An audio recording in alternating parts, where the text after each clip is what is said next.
normalmente, para poder desarrollar el sistema de neuronavegación, esto solo se desarrolla dentro de lo que son las artrodesis o fijaciones de columna.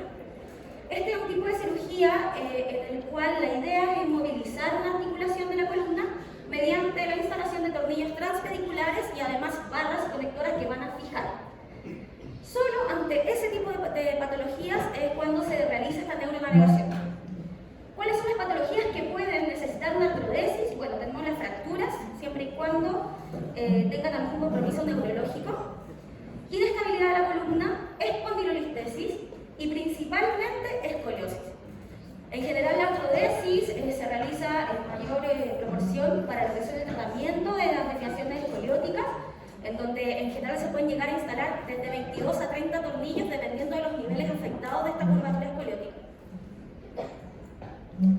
Ya, para comenzar, hablemos un poco de lo que se está hoy en día. Hoy en día, cuando uno va a una cirugía, generalmente vamos con este equipo que es el ARCO-C, que es un equipo móvil, ¿cierto? Generador de rayos X, el cual siempre va a constar de un tubo y un intensificador de imagen. Vamos con este equipo a dar apoyo radioscópico de forma constante para los médicos cirujanos, no solo en lo que es la artrodesis en sí, sino también en otro tipo de patologías, como lo que es la ortopedia y traumatología. En general, ¿qué es lo que hacemos cuando vamos a la artrodesis con el ARCO-C? El apoyo, como yo les digo, es constante. Nosotros como tecnólogos estamos ahí en todo momento dando rayos, por lo tanto, obviamente la dosis aumenta en gran cantidad para nosotros. Y lo que hacemos es guiar todo el proceso de la inserción o tratar de poner estos tornillos transpediculares. Principalmente son proyecciones frontales y laterales, como se ven allá arriba, en donde podemos evaluar que están marcando los puntos de entrada de las agujas hacia los pedículos. Y bueno, en la porción de la proyección lateral podemos evaluar cómo se proyecta esta aguja a través del pedículo hasta el borde posterior del cuerpo vertebral. Más acá abajo, si es que lo alcanzan a ver, podemos ver también más proyecciones frontales y laterales en donde los médicos hacen una calculación simultánea a la vez para la introducción de los tornillos y finalmente hacen el retiro de lo que se conoce como estilete previo a la instalación de los tornillos finales. Al finalizar ya la cirugía, cuando están colocados todos los tornillos transpediculares y además las barras de fijación, también damos estos rayos para verificar que la posición de estos tornillos sea la óptima. El tema es en qué estamos hoy, ¿ya? Y hoy en día hay una nueva tecnología que es la que nos está ayudando a dar apoyo radioscópico dentro de lo que son las cirugías, que es el OR más el sistema de neuronavegación. Eso es lo que hay hoy en día. Y más o menos esta tecnología llegó a Chile en el año 2015, en donde ya se pudo instaurar en varias de las clínicas de más renombre. El OAR, ¿qué es el OAR? Generalmente la gente dice, es un escáner portátil. No, no es un escáner portátil. El OAR también es un sistema de rayos X que es móvil, que permite estar dentro de las cirugías, pero lo que tiene el OAR es un solo detector de panel plano, es decir, un flat panel. Por lo tanto, no tiene la tecnología para que nosotros lo determinemos o lo llamemos como que es un escáner. Funciona solamente igual que un ARCO-C, la diferencia es que esto va girando. Y al girar, de esa forma podemos obtener imágenes tanto planares como también volumétricas en 3D. Y eso es lo que se aprovecha para poder tener un mayor apoyo y precisión en las cirugías de columna. Este es un video para... Si alguien le pone... Bueno, acá podemos ver cómo entra el equipo ARM al pabellón quirúrgico, el cual tiene un pórtico que obviamente se abre y se cierra y que permite de esa forma entrar en el mismo momento y evitar contaminar los campos estériles, ¿ya? Porque recordemos que esto se hace en la cirugía in situ y obviamente el paciente va a estar con el campo estéril. Importante tener en cuenta que el OAR es un equipo sumamente grande, sumamente pesado y además que dentro de estas cirugías el pabellón va a estar lleno de otros equipos. Siempre cuando se hacen esta cirugía están el personal de los potenciales evocados también, generalmente hay microscopios también dentro. Por lo tanto hay que tener sumo cuidado en cómo nosotros entramos con este equipo para no tener que obviamente contaminar nada, ¿ya? Como ven, es este pórtico, se abre, entra, se cierra, adquirimos una imagen, un barrido, y este barrido se hace previo a iniciar la cirugía, ¿ya? Eso quiere decir que gracias a este barrido donde nosotros vamos a tener la imagen para luego poder navegar en tiempo real dentro de esas imágenes. Dentro de características que tiene el OARN, se puede utilizar siempre independiente del neuronavegador, ¿ya? ¿A qué me refiero con esto? Uno puede ir a una cirugía y solo realizar el barrido del OARN sin necesidad de estar con el neuronavegador. Solo realiza reconstrucciones con algoritmo óseo, ¿ya? Esa es una limitación igual, pero obviamente por eso se utiliza para este tipo de cirugía. Las reconstrucciones axial, sagital, coronal se generan de forma automática, no las generamos nosotros. Nosotros adquirimos el primer barrido y automáticamente se generan, gracias al software, las reconstrucciones. Siempre se utiliza un filtro alto para poder mejorar la resolución del hueso. Otra cosa que es como una desventaja, la verdad más que una característica, es que no posee herramienta para reducir el artefacto metálico. Y en este caso van a instalar tornillos transpediculares que obviamente van a generar un artefacto metálico. ¿Qué hacemos nosotros en la práctica? Como no tenemos esta herramienta para poder reducir este artefacto, jugamos con los factores de exposición. Entonces ahí obviamente hay que tener un conocimiento dentro de cómo poder reducir este artefacto. Sin embargo, a pesar de eso, el miliamper está predeterminado. O sea, tampoco tenemos una amplia gama donde elegir, está un poquito limitado. Está predeterminado según la estructura y tipo de paciente, es decir, paciente pequeño, mediano, grande, tiene hasta extra grande. Y la modulación de dosis también está predeterminada. Por lo tanto, uno elige si va a usar una dosis reducida, una estándar o HD, que es como doble radiación. El sistema de neuronavegación, ¿qué es? Básicamente es un sistema de apoyo anatómico para el cirujano que está operando y se va a basar en una estación de trabajo, el Steel Station, que ese es el nombre que recibe, que tiene un software para registrar imágenes del paciente mediante un sistema óptico o electromagnético. En esta presentación yo solo les voy a hablar del sistema óptico, ¿ya? También se puede integrar dispositivos externos como microscopios, equipos de ultrasonido y una variada gama de productos, pero siempre y cuando sean de la misma marca. Eso también es una limitación. Es decir, que si yo uso el software que es de Medtronic, que es el que yo en este momento estoy comentando, tengo que tener equipos que sean de la misma marca. Sus componentes principales está el localizador y el monitor, que están,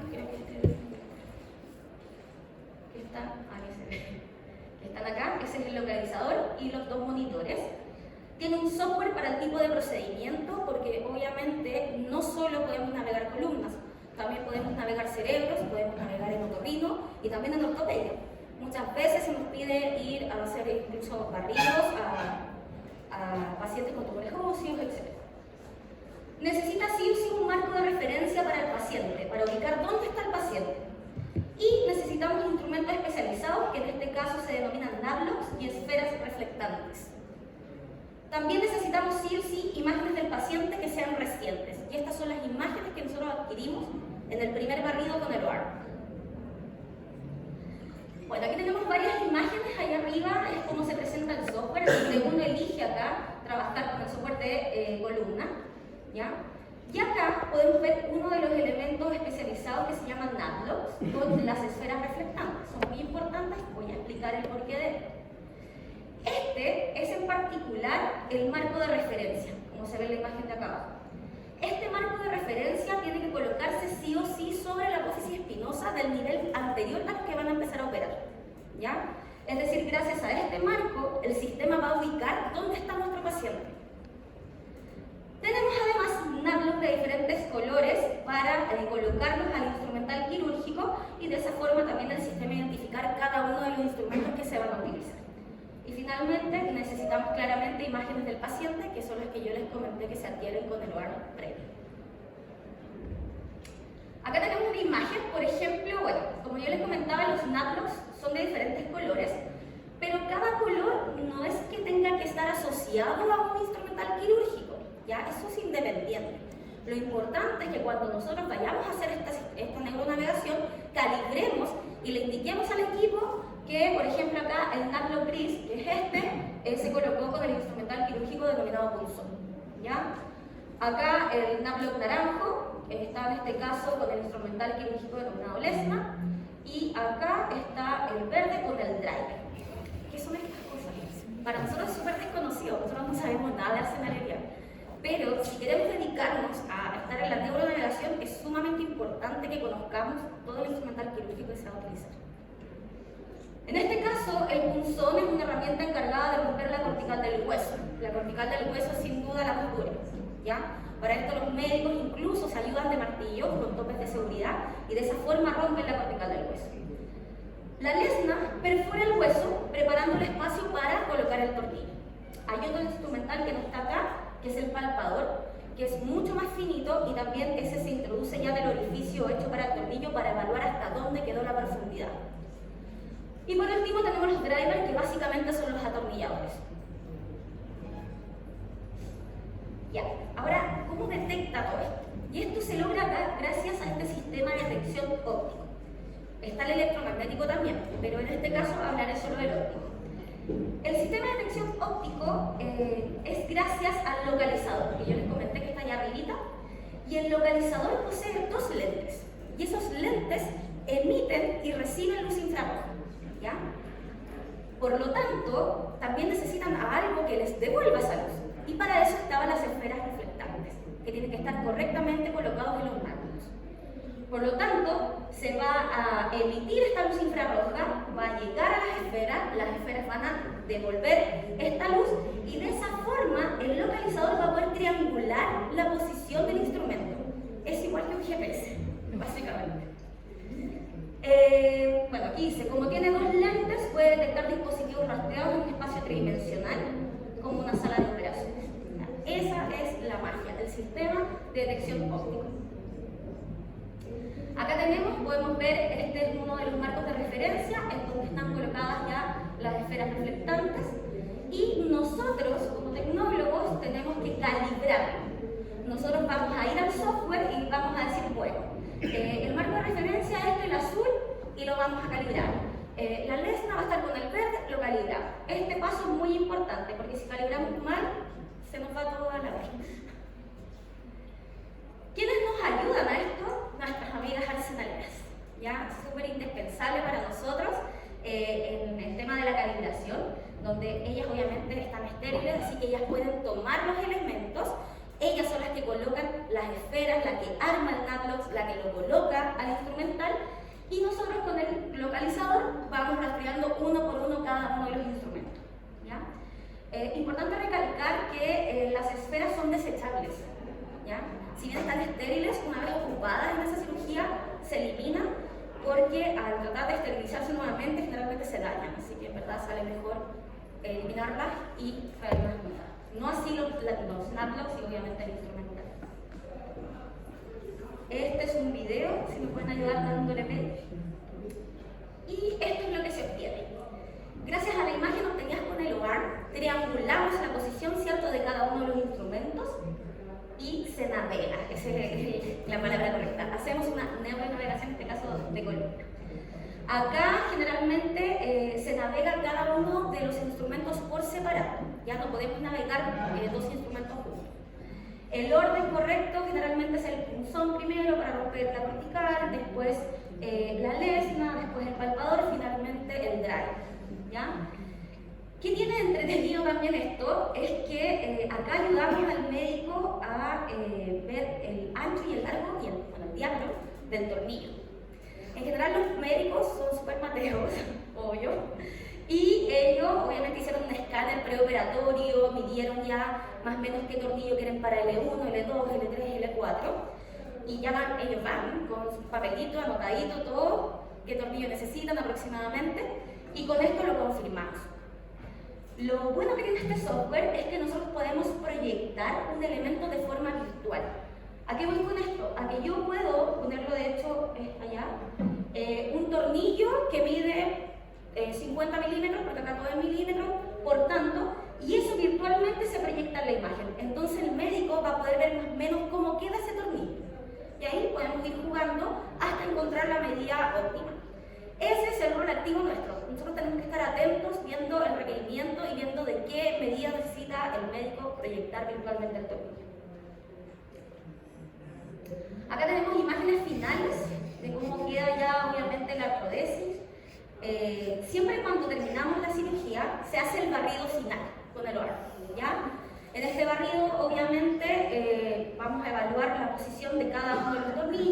que efectivamente esté entrando a través de los pedículos, que no sobrepasen las paredes, etc. Y estas son las imágenes que se obtienen finalmente. Obviamente puede pasar que uno quiere la imagen final de un tornillo malo, así que nos devolvemos a seguir haciendo la neuronavegación. Así que igual uno puede hacer más de 2 barridos dentro de la misma cirugía. Por otro lado, importante, el campo es como a 35 por 40, ¿ya? Por lo tanto, si uno opera varios niveles escolióticos, es probable que necesitamos dar más de un barrido, tanto inicial como final. Bueno, a lo que veníamos, ¿cuál es el rol del tecnólogo médico? Primero, realizar el barrido lobar que permite llevar a cabo la navegación. Conectar los equipos de navegación y establecer una distribución apropiada de los mismos dentro del pabellón, para comodidad tanto del médico como para nosotros.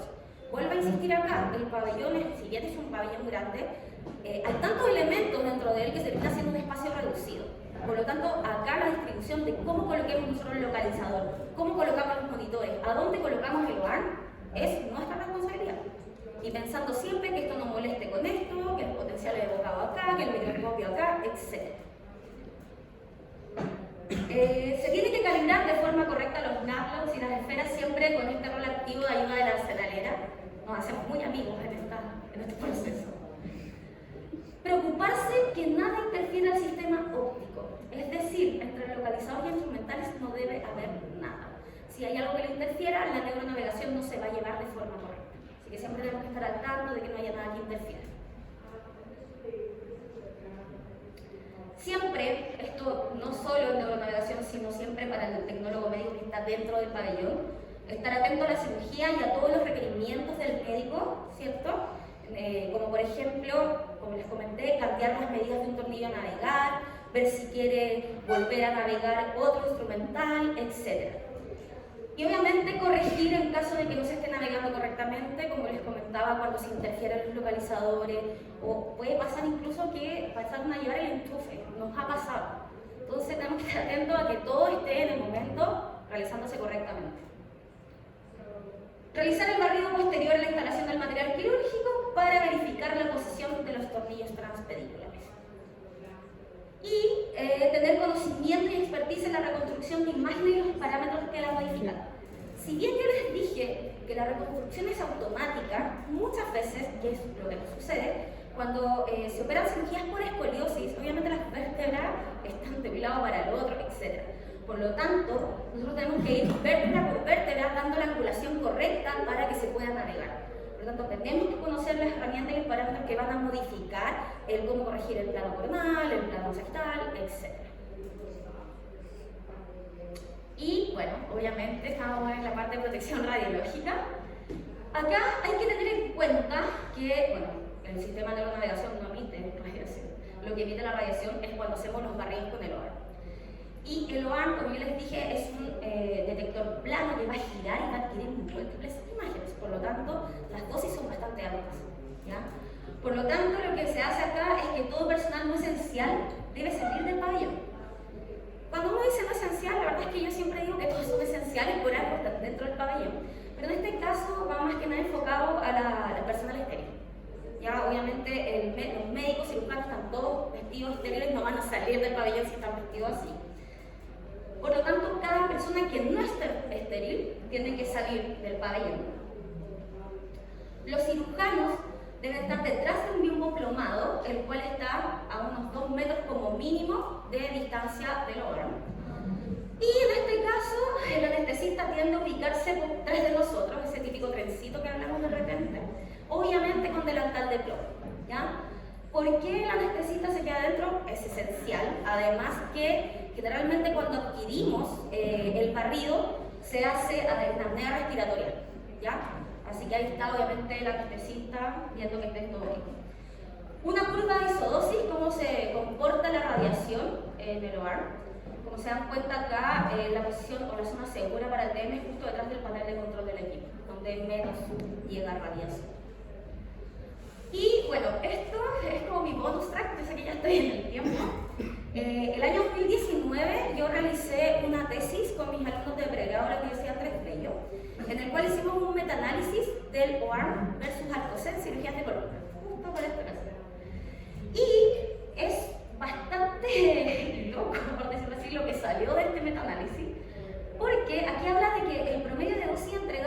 ARM para pacientes expresados en milisievert fue de 11,82 con una desviación estándar de 2,43 milisievert, mientras que el arco C fue mayor, 31,66.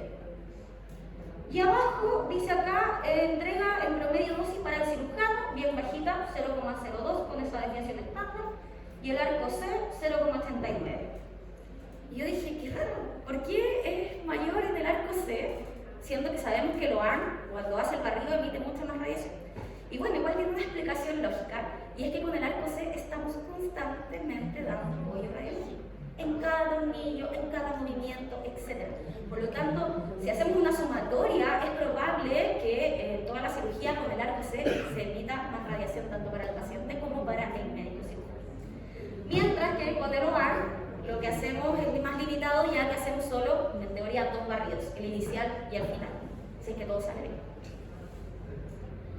Y bueno, acá está el estudio que hicieron mis estudiantes, en el cual fui profesora guía, y las conclusiones fueron bastante buenas en el sentido de que también medimos precisión, sensibilidad, especificidad, y a veces llegó a la conclusión de que la precisión, el ARM la tenía mayor sensibilidad y especificidad que el arco C. La dosis efectiva recibida por los pacientes y cirujanos principales resultaba ser menor el arco C con ARM en comparación con el arco C. Y a pesar de las diferencias existentes entre el ARM y el arco C, ambos equipos se consideran idóneos en el posicionamiento de tornillos pediculares. Es decir, que ambos tuvieron más del 80% en precisión, en sensibilidad y especificidad, solo que el ARM tuvo un poco más alto. Pero de igual forma, el arco C sigue cumpliendo su función, que es que guiar al cirujano para poder colocar estos tornillos transpediculares. Y bueno, si bien el OARM presenta múltiples ventajas sobre el C-ARM, este último sigue cumpliendo correctamente sus funciones, considerándose de igual forma un equipo seguro. Bueno, quería agradecer primero la invitación, obviamente, y acá a mis colegas de la clínica, que son unos secos en la neuronavegación y que también me ayudaron un poco para poder desarrollar esta presentación. Así que eso, muchas gracias.